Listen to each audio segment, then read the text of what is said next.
Hello everybody. Today I'm going to teach you guys how to view your data, get to know your data set a little bit better. Awesome. So today I'm going to show you guys 4 functions that you can use to see your data. Function number 1, the view function. Okay, this is the least preferred, but just so you know what it does, it pulls up a chart of your whole data. However, most of the time, probably every single time, your data set will be so huge, you'll have like dozens and dozens of variables and thousands of observations that just going through to see where you have missing data, where you have holes, and just kind of see where everything's labeled, it is just not intuitive. Okay, however, that's just how it is, just so you know what it does. You can also just do the view if you just click your data set on the environment, and it will automatically run that function and pull it up here. Function number 2, summary. Awesome. So what this does, it gets every single variable and it gives our descriptive statistics for it. It's minimum, it's maximum, it's mean. Okay, this one's a dummy variable, so max is 1 and minimum is 0. But let's say on this one here, this is an ordinal. Well, it's interval. Max is 10, minimum is 0, mean being around 2.385. Another good part of the summary function, you go down, it'll actually count how many NAs are in your data set.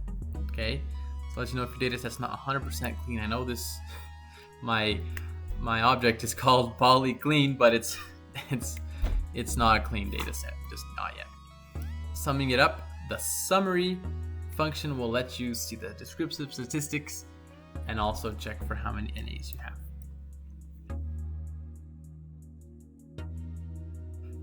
Function number 3, this is the head function. You just type that in there and push enter. It'll bring out a mini version of what we saw in the view function, where you can actually see your variable names and some of the first variables you have in that. So there's definitely a lot more models of cars in this data set. But this just kind of shows you what it looks like in a quick glance, and it doesn't bring you to another window like the view function does, so it's a little more easier to work with. Okay, if you do this with a big data set like mine, it kind of gets a little messy there. However, the same reason, it just gives you a quick view of just what your data looks like, which ones are dummies, which ones are interval, which ones are characters. Okay,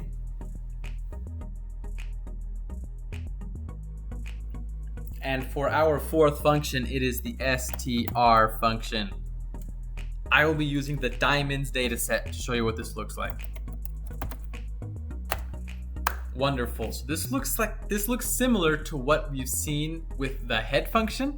So you got every single variable, you got its values to the right here. You have a good idea of what your values look like.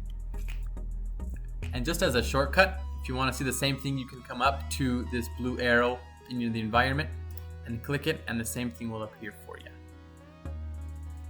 A peculiar part of this function is that it shows you what kind of variable it is.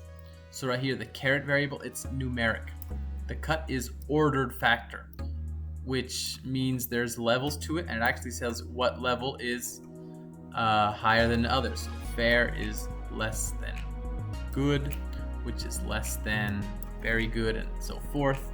In this case, color, it's also an ordered factor, where D is less than E, which is less than F. So it gives you an idea on this aspect of your variables. Also, you have intervals, you have factors.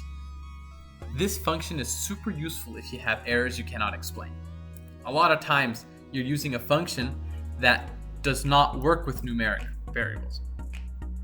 Sometimes you have functions that do not work with anything that's ordinal.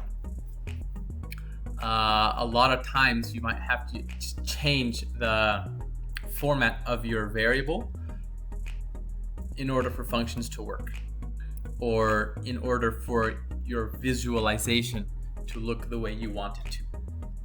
So just to name a few of these functions, you could use the as numeric function, you can use the add as ordered function or as factor function, as interval function. These functions will change your variable into the class that you need.